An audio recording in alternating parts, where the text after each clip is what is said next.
ఇటీవల బాలికల మిస్సింగ్ కేసులు ఎక్కువగా నమోదవుతున్నాయి. చిన్న చిన్న కారణాలకు కూడా ఇంట్లో నుంచి వెళ్లిపోవడం ఇప్పుడు కనిపిస్తోంది. అయితే బాలికల మిస్సింగ్ వెనుక అసలు కారణాలను పోలీసులు గుర్తించారు.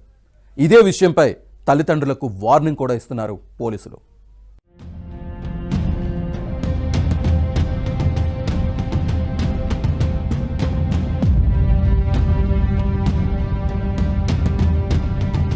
అందుబాటులోకి వచ్చిన టెక్నాలజీతో కేసులను త్వరగా పరిష్కరిస్తున్నారు పోలీసులు. అయితే బాలికల మిస్సింగ్ వెనుక సోషల్ మీడియా ప్రభావం ఎక్కువగా ఉన్నట్లు పోలీసుల దర్యాప్తులు వెల్లడైంది. ఎవరైనా సరే తమ పిల్లలు కనిపించడం లేదని ఫిర్యాదు చేస్తే గంటల వ్యవధిలోనే వారిని గుర్తిస్తున్నారు.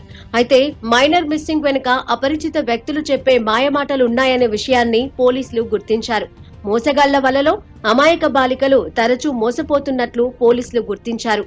ఇంట్లో పిల్లలు ఏం చేస్తున్నారు, వారి ఫోన్లలో ఏం చూస్తున్నారనేది తల్లిదండ్రులకు ఇప్పుడు పెద్ద తలనొప్పిగా మారింది.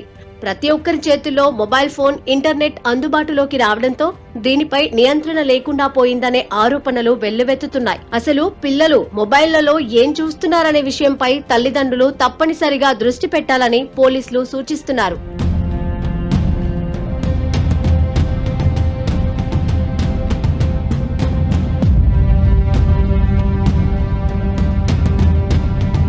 విజయవాడ శివారు అజిత్ సింగ్ నగర్, నున్న పోలీస్ స్టేషన్ల పరిధిలో ఇటీవలే మిస్సింగ్ కేసులు ఎక్కువగా నమోదు కావడంపై పోలీసులు ప్రత్యేక దృష్టి పెట్టారు. ఈ రెండు పోలీస్ స్టేషన్లకు నెలకు 50కి పైగా ఫిర్యాదులు వస్తున్నాయి. అజిత్ సింగ్ నగర్, నున్న పోలీస్ స్టేషన్ల పరిధిలో ప్రజల జీవన స్వరూపం భిన్నంగా ఉంటుంది. ఈ రెండు పిఎస్ల పరిధి కూలీలు, మధ్యతరగతి వర్గాలకు చెందినవే.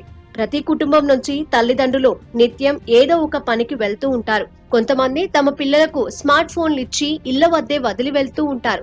సోషల్ మీడియాలో వీడియోలు పోస్టు చేయడం, దానికి వచ్చే లైక్లు, కామెంట్లకు మురిసిపోతున్నారు. రీల్స్ మోజులో అపరిచితులతో పరిచయం దుష్పరిణామాలకు దారితీస్తోంది. యువకుడితో ఏర్పడిన పరిచయంతో సింగ్ నగర్ కు చెందిన 3 బాలికలు విజయవాడ నుంచి బెంగళూరుకు బయలుదేరారు. ముందుగా తెనాలి వెళ్లి అక్కడి నుంచి బెంగళూరు వెళ్లాలని ప్లాన్ చేసుకున్నారు. అయితే బాలికలు కనిపించడం లేదనే ఫిర్యాదు మేరకు రంగంలోకి దిగిన పోలీసులు టెక్నాలజీ సహాయంతో తెనాలిలో ఉన్నట్లు గుర్తించారు. ఓ గదిలో ఉన్న 3ని రక్షించిన పోలీసులు 2 యువకులను అదుపులోకి తీసుకున్నారు. పిల్లలపై పర్యవేక్షణ లేకపోవడం వల్లే చెడు వ్యసనాల వైపు అడుగులు వేస్తున్నట్లు పోలీసులు గుర్తించారు.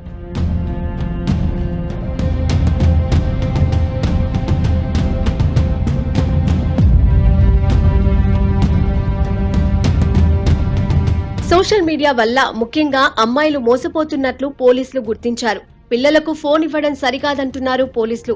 పిల్లల చేతుల్లో ఫోన్లు తరచూ పరిశీలించాలని హెచ్చరిస్తున్నారు.